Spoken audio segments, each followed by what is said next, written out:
The morning sun of Kepler 442b cast strange purple light through the tall windows of the Galactic University. Students moved through the wide hallways like a living rainbow. Some floated as clouds of glowing gas. Others walked on 6 legs with shells that clicked on the metal floors. A few rolled forward on what looked like wheels made of crystal.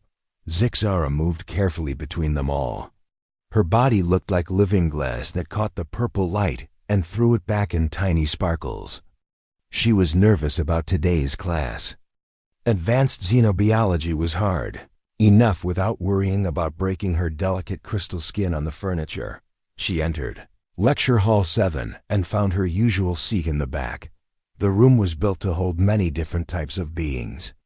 Some seats floated in the air for the gas students. Others were pools of special liquid for the water breathers. The temperature was kept just right so nobody would melt or freeze. Professor Keth was already at the front of the room. His 8 arms moved like snakes as he set up his equipment. His purple skin had patterns that showed he was excited about something. As an Octarian, he was one of the smartest species in the galaxy. His people had been studying life forms for thousands of years. Other students filled the room. Zixara saw her friend Keth, who looked like a giant mantis made of green metal. His people, the Korthek, were known for being very careful and logical. Near the front sat 3 Nephilians. Their gas bodies contained in clear suits that let them float and move around. The room buzzed with quiet talk in many different languages. Some students spoke in clicks and whistles. Others used flashing lights or changing colors. The universal translator built into the room made sure everyone could understand each other. Professor Keth raised 4 of his arms for attention. The room became quiet. "Good morning, class," he said in his deep voice. "Today we begin our study of dangerous life forms from around the galaxy. But first, I have an announcement. We have a new student joining us." The professor's skin patterns changed to show curiosity and a little bit of concern. "Our new classmate comes from a recently contacted world. His people call their planet Earth. Some of you may have heard rumors about this world and its inhabitants." Whispers started around the room. Zixara had heard some things about Earth. People called it a death world. They said it was covered in deadly creatures and had terrible weather. The beings who lived there were supposed to be very dangerous. "Please welcome Marcus Chun," Professor Keth said. The door at the back of the room opened. A figure walked in, and the whispers stopped completely. The human was smaller than Zixara had expected. He was about the same height as her, but his body looked much stronger. His skin was a light brown color, and he had black hair that was cut short. But what made everyone stare were his eyes. The human had forward-facing eyes. Only predators had eyes like that. Eyes that looked straight ahead instead of to the sides. Eyes that were made for hunting. Marcus walked down the steps toward an empty seat. His movements were strange to watch. He moved smoothly, like water flowing downhill. But there was something controlled about it. Like he was holding back great strength. He wore simple clothes that looked primitive compared to what the other students had on. Just a blue shirt and brown pants made of some basic fabric. No fancy technology or protective gear. As he passed Zixara's row, she caught his scent. It was unlike anything she had ever smelled before. It reminded her of storms and wild places. There was something in that smell that made her crystal body want to hide. Marcus found a seat in the middle of the room and sat down. The chair, which was made to hold different types of beings, adjusted itself to fit his body shape. He looked around the room with those predator eyes and smiled. The smile made things worse. It showed his teeth. White, sharp teeth that were clearly made for tearing meat, but somehow the smile also seemed friendly.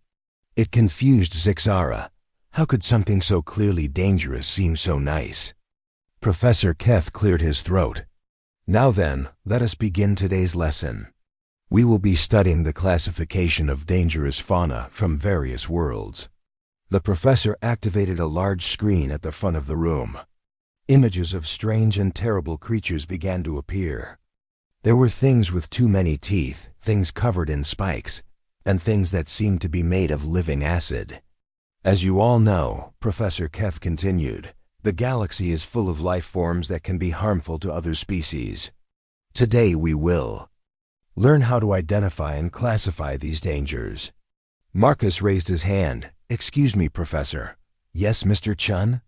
Are we going to see any live examples? I learn better when I can actually observe the real thing. The class collectively shivered. Only a predator would want to get close to dangerous creatures. Professor Keth's skin patterns showed surprise. Well, yes, actually. I do have several contained specimens for demonstration purposes, but they are extremely dangerous and will remain safely contained at all times. Cool, Marcus said, leaning forward in his seat with interest. Zixera noticed that other students were quietly moving their seats a little further away from the human. She understood why. Everything about him screamed danger. The way he moved, the way he looked at things, even the way he seemed excited about seeing deadly creatures. But as she watched him, she also noticed something else. When a small Flixen student dropped her books and they scattered across the floor, Marcus immediately got up to help gather them. He moved carefully around the tiny mouse-like being, making sure not to step on her or frighten her more than his presence already did. Professor Keth began his lecture about creature classification systems. He talked about venom levels, aggression ratings, and danger categories. Marcus listened carefully, sometimes nodding or asking questions that showed he understood the concepts quickly. Now, Professor Keth said, let me show you our first live specimen. This is an Alterian spinecrawler. A containment field activated in the center of the room. Inside was a creature that made several students gasp and move backward. It was about the size of a house cat, but it looked like a nightmare. Its body was covered in sharp spines that glistened with some kind of liquid. It had too many legs, and they ended in claws that could cut through metal. Its mouth was full of needle teeth, and its eyes glowed red with anger. The spinecrawler is considered a Class 9 threat, Professor Keth explained. Its spines contain a neurotoxin that can kill most galactic species within minutes. It is extremely aggressive and attacks anything that moves. The specimen you see here was captured on Altair Prime at great risk to the research team. The creature threw itself against the energy barriers of its containment field over and over. Each impact made the field flicker and spark. The whole class except Marcus leaned away from it. Marcus, however, leaned forward. He watched the creature with the same interest other students might show for a cute pet. Fascinating, he murmured, loud enough for others to hear. It reminds me of the centipedes we have back home, except bigger. Every eye in the room turned to stare at him. Professor Keth's skin went pale. Mr. Chun, the professor said slowly, did you just say this creature reminds you of something from your home world? Oh yeah, Marcus said casually. We call them house centipedes, though ours are usually smaller, maybe about this big. He held up his fingers to show a space about 2 inches long. They're actually pretty helpful. They eat bugs. The silence in the room was complete. Nobody moved. Nobody breathed. The idea that the death world called Earth had creatures like this spinecrawler living in people's houses was too terrible to believe. Professor Keth stared at Marcus for a long moment. Then he looked at his notes, then back at Marcus. Mr. Chun, he said finally, I think this is going to be a very interesting semester. Professor Keth continued his lecture about the spinecrawler. His 8 arms moved as he pointed to different parts of the creature on his display screen. The monster inside the containment field kept throwing itself against the energy barriers. Each time it hit, small sparks flew and the field made a buzzing sound. As you can see, the professor said, the spinecrawler has adapted to be the perfect predator. Its neurotoxin can paralyze prey in seconds.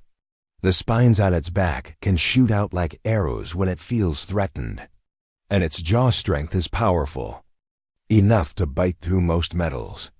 Marcus nodded with interest, like he was listening to someone talk about the weather. This made the other students even more nervous. Zixara noticed that Kef had moved his seat back another row. The three Nephilians had floated higher in their gas suits, as far from the human as they could get. The most dangerous thing about the spine crawler, Professor Kef continued, is its speed. When it attacks, it can move faster than most beings. Can react. This is why we keep it in a Class 5 containment field. Nothing can break through that barrier. As if the creature had heard him, it slammed into the field again. This time, the impact was harder. The field flickered more than before. A few students made worried sounds. Professor Kef frowned and looked at his control panel. That's odd. The field strength should be more than enough to hold it. He tapped some buttons. Perhaps the creature is more agitated than usual. The spine crawler hit the barrier again. The field sparked and buzzed loudly. For just a moment, it seemed to fade almost completely before coming back to full strength. "Professor," called out Kef in his clicking voice, "should we evacuate the classroom?" No, Professor Kef said, but his skin pattern showed he was worried. "The containment field is perfectly safe. Even if it failed, which it won't, we have backup systems." The creature attacked the barrier again. This time, the field didn't just flicker. It went out completely for almost a full second before coming back on. In that brief moment, the spine crawler almost made it through the gap. Several students screamed. Others began moving toward the exits. The gas beings floated frantically toward the ceiling. "Everyone remained calm," Professor Kef said, but his voice was shaking now. He pressed more buttons on his control panel. "I'm activating the backup containment system now." But as he spoke, the main containment field failed completely. The energy barrier disappeared with a loud pop, and suddenly there was nothing between the class and the deadly creature. The spine crawler didn't waste time. The moment it was free, it looked around the room with its glowing red eyes. It saw dozens of potential prey, all soft and helpless. It chose the closest target, Zixara. The creature launched itself through the air like a living missile. Its spines stood up on its back, dripping with poison. Its claws reached out toward her crystal skin. Its mouth opened to show rows of needle teeth. Zixara couldn't move. Fear had frozen her completely. Her crystal body began to crack with stress, making tiny musical sounds. She could only watch as the nightmare flew toward her face. Time seemed to slow down. She could see every detail of the creature, the way its legs moved, the drops of venom falling from its spines, the hunger in its terrible eyes. Then something impossible happened. A hand reached out and caught the spine crawler in mid-air. Marcus had moved so fast that nobody saw him get up from his seat. One moment he was sitting down, listening to the lecture. The next moment he was standing next to Zixara's desk with the deadly creature held firmly in his grip. The spine crawler writhed and twisted in his hands. Its spines shot out, trying to pierce his skin. Its claws scraped against his arms. Its teeth snapped at his fingers. But Marcus held it easily, like he was holding an angry kitten. The entire classroom went silent. Even the creature seemed surprised to find itself caught so suddenly. Marcus looked down at the spine crawler with curiosity. "Huh," he said in a calm voice. "You're a lot lighter than you look." Professor Kef stared with all of his eyes wide open. His skin had turned completely white with shock. "Mr. Chun," he whispered, "how are you not dead?" Marcus glanced up from examining the creature. "Dead? Why would I be dead?" "The spines," Professor Kef said in a voice that barely worked. "The neurotoxin. You should be paralyzed by now." Marcus looked at his arms where the spines had hit him.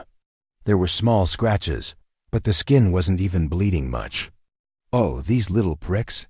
My skin's pretty thick. We had to deal with worse things than this back home."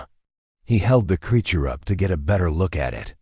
The spine crawler had stopped struggling and was now just hanging there, apparently as confused as everyone else. "Yeah, this definitely looks like the centipedes from Earth," Marcus said. "Though ours don't have the poison spines. That's actually pretty clever. Good defense mechanism." Zixara found her voice. You saved me." Marcus looked at her like she had said something strange. "Well, yeah, it was going to hurt you. Couldn't let that happen." He said it so simply, like there had never been any choice in the matter. Like risking his life to save a classmate he barely knew was just the obvious thing to do.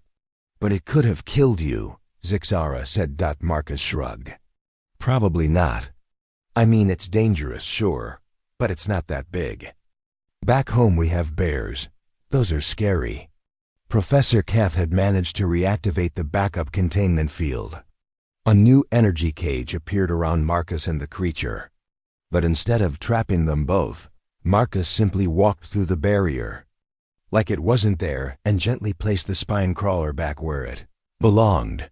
The creature landed in its containment area and immediately curled up in a corner. It seemed much calmer now, almost sleepy.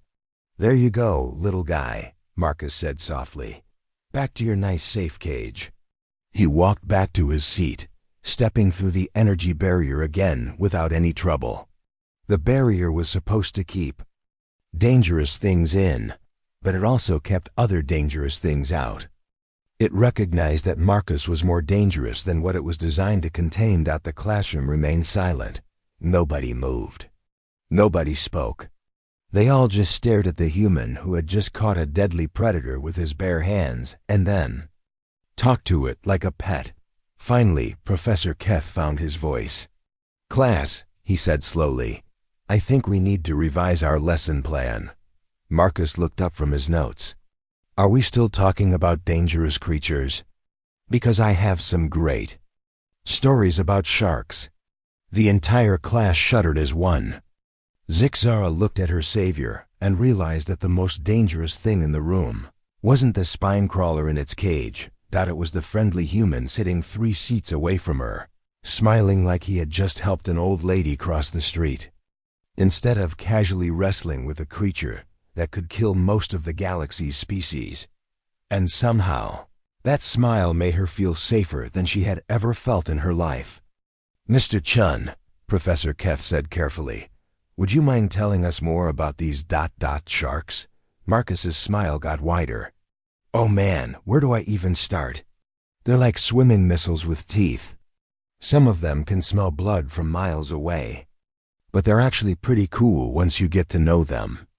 Zixara settled back in her seat and prepared to learn things about Earth that would probably give her nightmares for years. But she didn't mind. After all, if Earth could produce someone like Marcus, maybe those nightmares weren't so scary after all. Professor Keth stood at the front of the classroom, all 8 of his arms trembling slightly. His skin had gone from white to a pale green color. That meant he was trying very hard to stay calm. The spine crawler sat quietly in its repaired containment field, but nobody was looking at it anymore. All eyes were on Marcus. "Mr. Chun," the professor said slowly, "I need to understand what just happened. That creature's neurotoxin is lethal to 97% of known galactic species. Its spines have pierced military-grade armor. How did you survive direct contact?" Marcus looked down at his arms where the creature had attacked him. The small scratches were already healing. "I guess my skin is tougher than most. We had to evolve that way on Earth. Lots of things try to bite you there." Kef clicked his mandibles nervously. "What do you mean, lots of things?" "Well," Marcus said, thinking, "there are insects, spiders, snakes, wild animals, plants that can poison you just by touching them. Oh, and bacteria. Lots of bacteria that want to eat you from the inside." The gas beings floated higher toward the ceiling. One of them made a sound like steam escaping from a broken pipe. Professor Keth's skin patterns shifted to show deep concern. Mr. Chun, you're describing a world that sounds completely uninhabitable. How does any life survive on your planet? Marcus laughed. It was a warm, friendly sound, but it made several students jump. Oh, Earth isn't that bad once you get used to it. Most of the dangerous stuff won't bother you if you're careful. And humans have gotten pretty good at avoiding the really deadly things. Really deadly things? Zixara asked. Her voice came out as a whisper. Yeah, you know. Things like polar bears, saltwater crocodiles, box jellyfish, blue-ringed octopus, black mamba snakes. Marcus counted on his fingers. Oh, and hippos. Hippos kill more people than most other animals combined. Professor Keth had to sit down. His legs couldn't hold him up anymore. Mr. Chun, each creature you just named would be classified as a Class 8 or 9 threat by galactic standards. You're telling me your world has dozens of these creatures just ... living there? Hundreds, actually, Marcus said. Maybe thousands if you count all the smaller stuff. But like I said, most of them leave you alone if you don't bother them. A small voice came from the back of the room. It was Pip, a tiny Flixen who barely came up to Marcus's knee. What about the ones that don't leave you alone? Marcus's expression became more serious. Those are the ones you have to be really careful about, like mosquitoes. Mosquitoes? Professor Keth asked. Flying insects about this big. Marcus held up his thumb and finger to show something very small. They drink blood and carry diseases. They've probably killed more humans than any other creature on Earth. The entire class made sounds of horror. The idea that something so tiny could be so deadly was worse than thinking about the big monsters. But humans still live on this world? Asked one of the Nephilians. Oh sure, Marcus said. We've learned to adapt. We build shelters, make medicine, work together to stay safe. Plus, we've gotten pretty good at fighting back when we need to. Professor Keth leaned forward. Fighting back?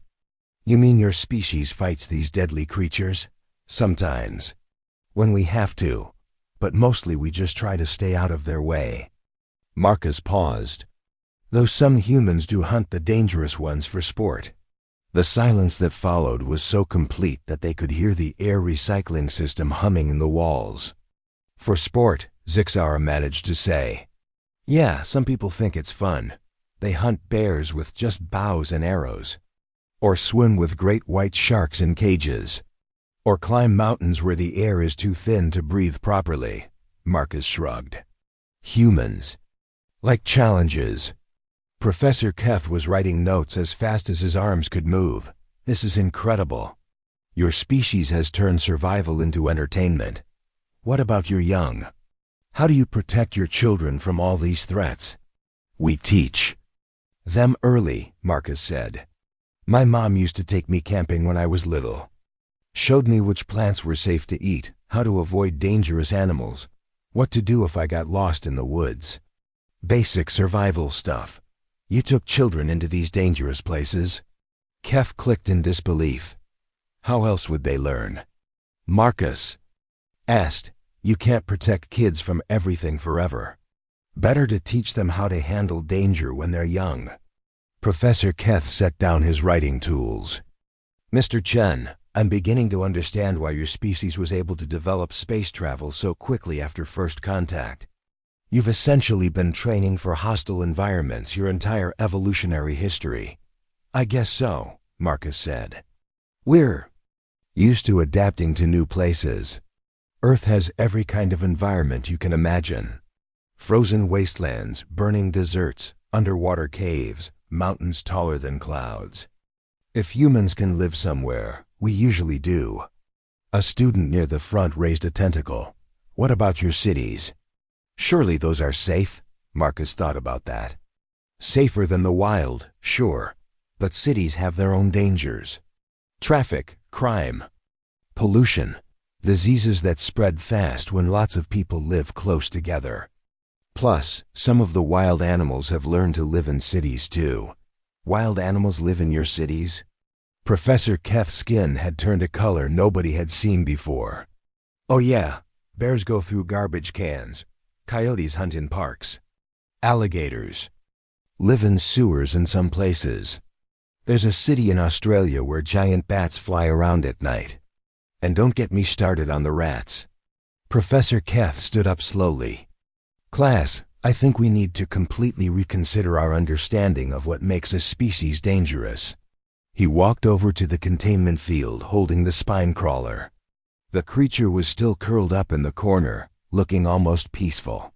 This creature, he said, pointing at the spine crawler, would be an apex predator on most worlds. It would be the thing that other animals fear most. But on Earth, it would probably be considered. What, Mr. Chun? Marcus looked at the creature thoughtfully. Probably somewhere between a scorpion and a centipede. Dangerous if you're not careful, but nothing too scary. My little sister would probably want to keep one as a pet. Several students fainted at that statement. The gas beings had floated so high they were pressed against the ceiling.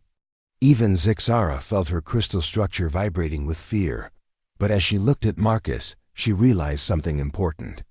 Despite everything he had just told them about, his deadly world, despite the casual way he talked about creatures that could kill them all, he had still risked himself to save her. A being from a world of monsters had chosen to protect someone weaker than himself. Mr. Chun, Professor Keth said quietly, I think I speak for everyone when I say that we're very glad you're on our side. Marcus smiled that friendly, terrifying smile. Thanks, Professor. I'm glad to be here. This is way more interesting than my classes back home. He looked around the room at all the frightened faces. Hey, don't worry about the Earth stuff. I mean, it sounds scary when you put it all together like that, but really, it's just home. Besides, the dangerous things are part of what makes it beautiful. Zixara stared at him. Only a human would think that deadly predators made a world more beautiful. Only a human would grow up surrounded by things that wanted to kill him and somehow turn out gentle and kind. Professor, she said, surprising herself by speaking up, could we learn more about Earth? I mean, if Mr. Chun doesn't mind sharing. Marcus's face lit up. Are you sure? I've got stories that might give you nightmares. Professor Keth looked around the room. Despite their fear, all the students were leaning forward with curiosity. I think, Mr. Chun, that would be the most valuable lesson we could possibly have.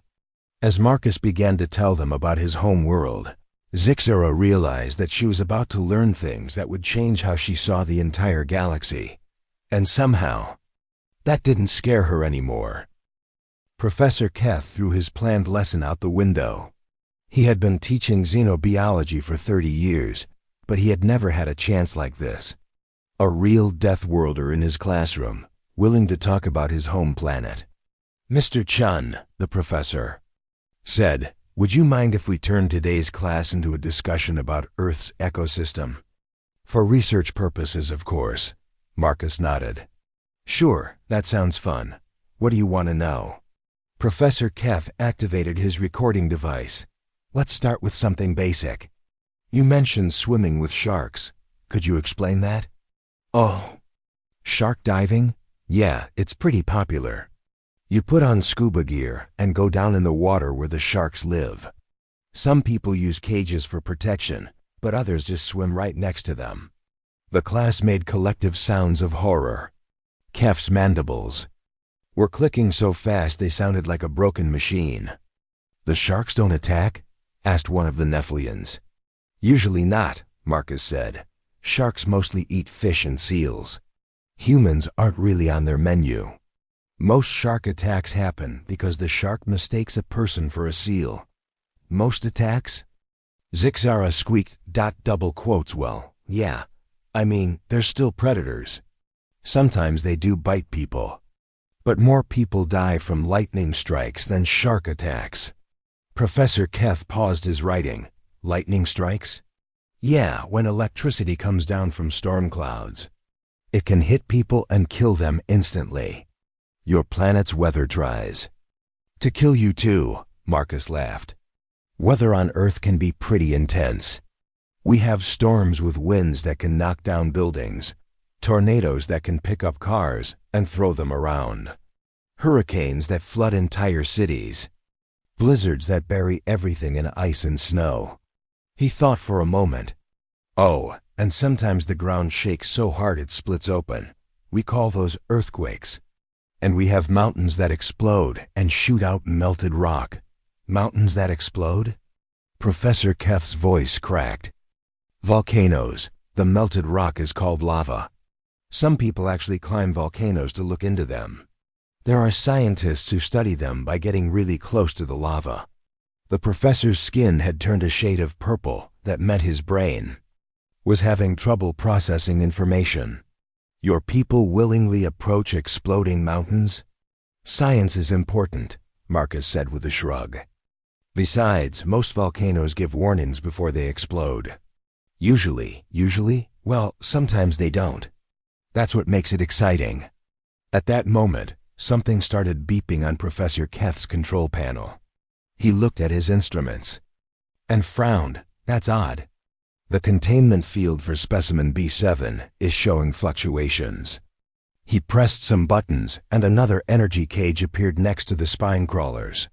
Inside was something that looked like a ball of angry electricity with too many eyes. This is a Voltarian shock beast, Professor Keth explained. It generates electrical discharges that can stop most beings' hearts instantly. As if it had heard him, the shock beast began to glow brighter. The containment field around it started to flicker. Oh no, Professor Keth muttered. Not again. The field failed completely. The shock beast floated free, crackling with deadly electricity. It spun around, looking for something to attack. Before anyone could react, Marcus was on his feet again. He walked calmly toward the floating creature as students scrambled to get away from it. Hey there, buddy, Marcus said in a gentle voice. You seem upset. The shock beast shot a bolt of electricity at him. The lightning hit Marcus in the chest and spread across his body. His hair stood up and his clothes smoked a little. Ow, Marcus said mildly, that stings. He reached out and carefully picked up the shock beast. It kept shocking him, but he just gritted his teeth and held on. You're scared, aren't you? Marcus said to the creature. Being in a cage all the time must be awful. But you can't go around shocking people. That's not nice. The shock beast seemed to listen to him. Its electrical discharges got weaker. There you go, Marcus said. Much better. He gently placed the creature back in its repaired containment field. It curled up in a corner, just like the spine crawler had done. Professor Keth stared at Marcus, who was brushing sparks off his shirt. Mr. Chun, that creature generates enough electricity to power a small city. How are you still alive? Humans can handle some electricity, Marcus said. I mean, it hurts, but it won't kill you unless it's really strong. We actually use electricity in our hospitals, sometimes to restart people's hearts when they stop beating. You use deadly force to heal people? Well, when you put it like that, it sounds weird. But yeah, controlled electricity can be helpful. Professor Keth activated another containment field. This one held something that looked like a flower made of metal razors. Perhaps the Zarian blade bloom will stay contained, he muttered. Plant creature immediately began spinning its razor petals and cutting through its energy barrier. Professor, Marcus said, you might want to get that containment system checked. I think you have a technical problem. The system was fine until today, Professor Keth said as the blade bloom broke free.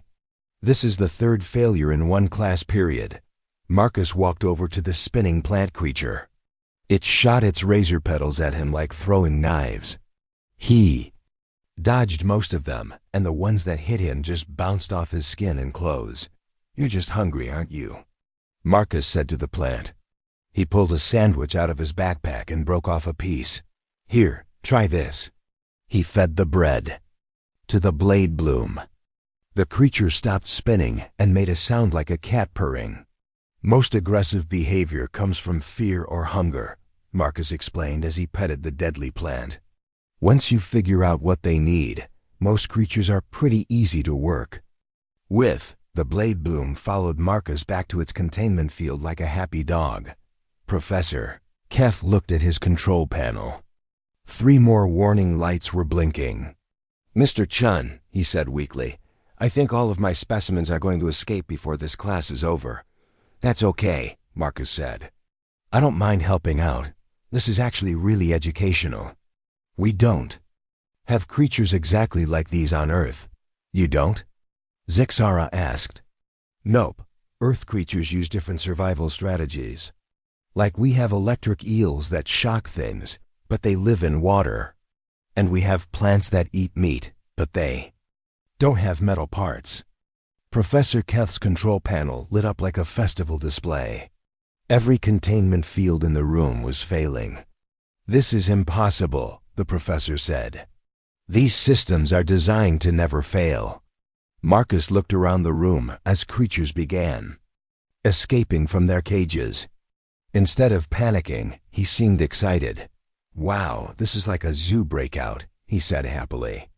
"Don't worry, everyone. I'll help round them up." For the next 20 minutes, the class watched Marcus calmly capture every escaped creature. He seemed to know exactly how to handle each one. The poison spitter got tired and stopped fighting after Marcus let it chase him around for a while. The acid oozer calmed down when Marcus sang to it. The razor-wing flyer landed on his shoulder like a pet bird dot by the end of the period. Marcus had a small collection of deadly aliens following him around like friendly pets. They seemed to genuinely like him. Professor Keth sat in his chair, staring at the scene. His skin had gone through so many color changes that he looked like a rainbow.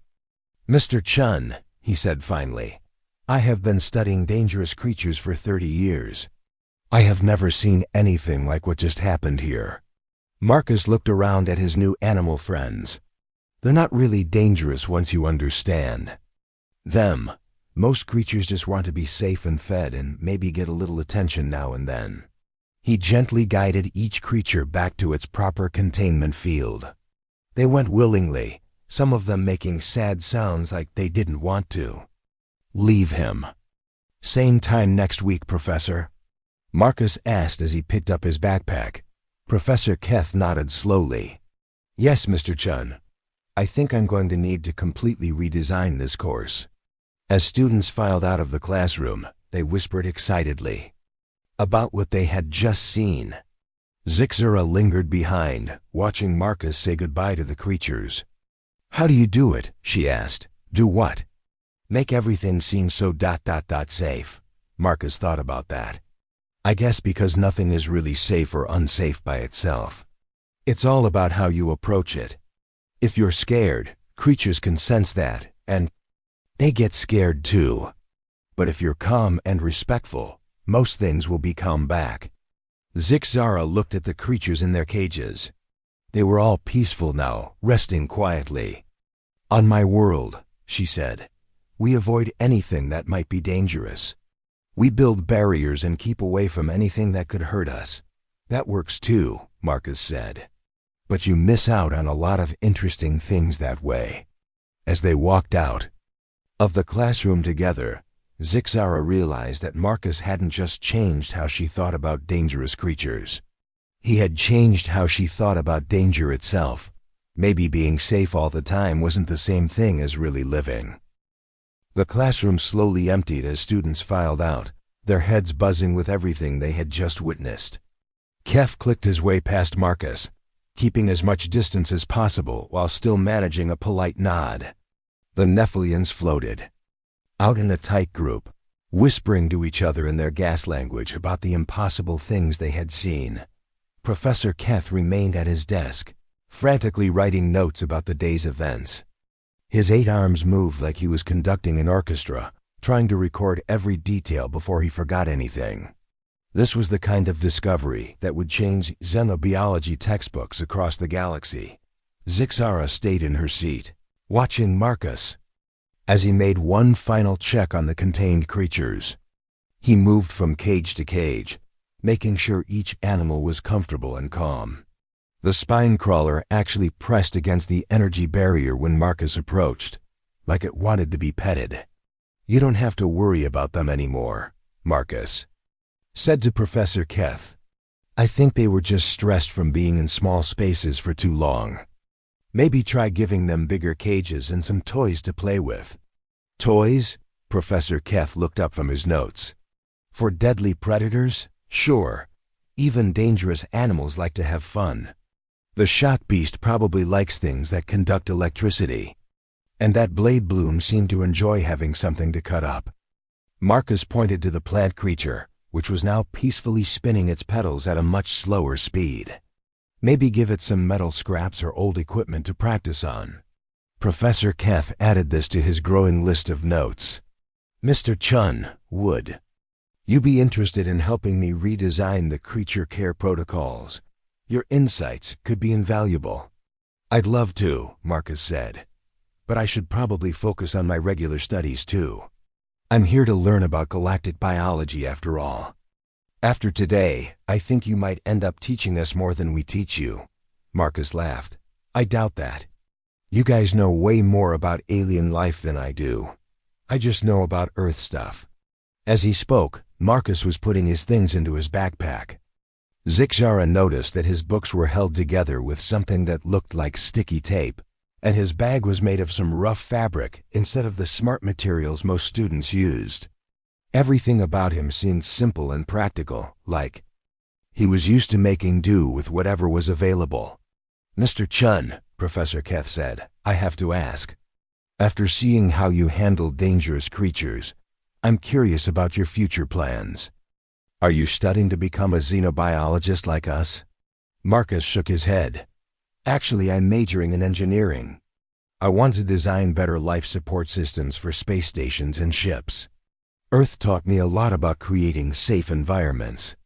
"In hostile places, engineering," Professor Keth repeated. "Of course, your people would be excellent at building things that can survive anywhere." The professor packed up his own materials and headed for the door. "I need to report today's events to the university administration. They're going to want to know about the containment failures." He paused. "And about you, Mr. Chun. I suspect you're going to become quite famous around here." After Professor Keth left, the classroom became quiet. Just Marcus and Zixara remained, along with the now peaceful creatures in their cages. "Thank you," Zixara said suddenly. Marcus looked at her with confusion. "For what?" "For saving my life. When that spine crawler attacked me, you didn't hesitate. You just acted." Marcus sat down in the seat next to her.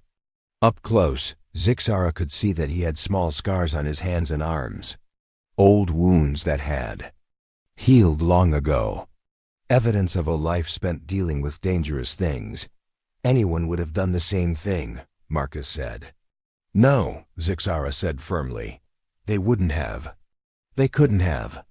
Most beings in this galaxy would have run away or frozen in fear, but you moved toward the danger to protect someone else."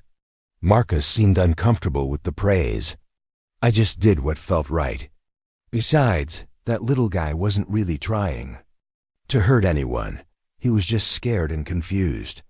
"You keep calling them little," Zixara observed. "The spine crawler, the shock beast. To you, they really are small, aren't they?" "Well, yeah. I mean, they're definitely dangerous, but they're not very big. The spine crawler is smaller than most cats. And the shock beast is maybe the size of a basketball." Zixara tried to imagine what Marcus considered big and dangerous. "What's the scariest animal on Earth?" Marcus thought about this seriously. "That's hard to say, depends on the situation. If you're in the ocean, probably a great white shark or a blue whale. On land, maybe a grizzly bear or an elephant. But honestly, the scariest things are usually the tiny ones. Mosquitoes, ticks, certain bacteria. The things you can't see coming. And humans live alongside all of these. We try to stay out of their way mostly." But yeah, we share the planet with everything from microscopic viruses to whales that are bigger than spaceships. Zixara's crystal structure shimmered as she processed this information. Marcus, can I ask you something personal? Sure. Are you ever afraid? Marcus was quiet for a moment. Yeah, of course. Fear keeps you alive. But being afraid doesn't mean you have to let fear control you. Sometimes the right thing to do is scary, but you do it anyway. Like catching the spine crawler? Like catching the spine crawler. They sat in comfortable silence for a while, watching the creatures in their cages. The animals seemed much more relaxed now, like Marcus's presence had left them feeling calmer. Marcus, Zixara said, would you like to have lunch together? I know a place that serves food safe for both our species. Marcus smiled, and for the first time, Zixara wasn't frightened by the sight of his predator teeth. Instead, she felt warm and safe. I'd like that, he said. But I should warn you, I brought food from home today. Human food might seem a little intense to other species. What did you bring? Marcus pulled a wrapped sandwich from his bag. Peanut butter and jelly. Oh, and some hot sauce. He opened a small bottle and showed her the label. It had a picture of flames and warnings written in several languages. This stuff is made from ghost peppers, Marcus explained casually. It's about 1 million on the Scoville scale. Zixara didn't know what a Scoville scale was, but she was pretty sure 1 million of anything sounded dangerous. The spice level that would kill me is probably like ketchup to you, isn't it? She asked. Maybe a little spicier than ketchup, Marcus admitted, but not much.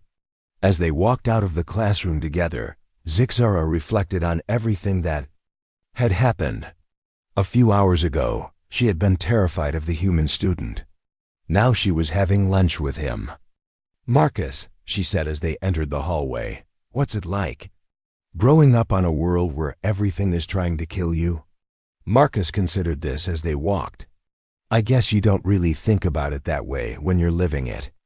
It's just home. Yeah, there are dangerous things, but there are also beautiful things.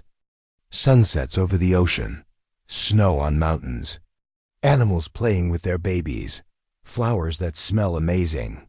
He paused at a window that looked out over the peaceful campus of Galactic University. I think maybe the dangerous parts make the beautiful parts more special. When you know how hard life can be, you appreciate the good moments more. Zixara looked out at the same view. Students from dozens of species moved across the carefully maintained grounds. Everything was safe and controlled. And predictable. Do you miss it? She asked. Earth, sometimes, Marcus said. But I'm glad I came here. Meeting people like you, learning about other worlds, seeing how different species solve problems, it's amazing. Even though we're all so much weaker than you? Marcus turned to look at her, and his expression was serious. Zixara, you're not weak. You're different. Your people chose to build a safe, peaceful society. That takes a different kind of strength than surviving on a death world. And look at the art you create, the science you've discovered, the beautiful cities you've built. Earth humans are good at surviving, but we could learn a lot from other species about living. They reached the cafeteria, where dozens of different food stations served meals safe for various alien biologies. Marcus looked around with interest at the options. This is incredible, he said. On Earth, we're just starting to figure out how to feed everyone properly. You guys have solved the problem for dozens of different species at once. As they got their food and found a table, other students kept glancing over at them. Word was already spreading about the human who could catch deadly creatures with his bare hands. But Marcus seemed oblivious to the attention. He was too busy being fascinated by the cafeteria's universal food preparation systems.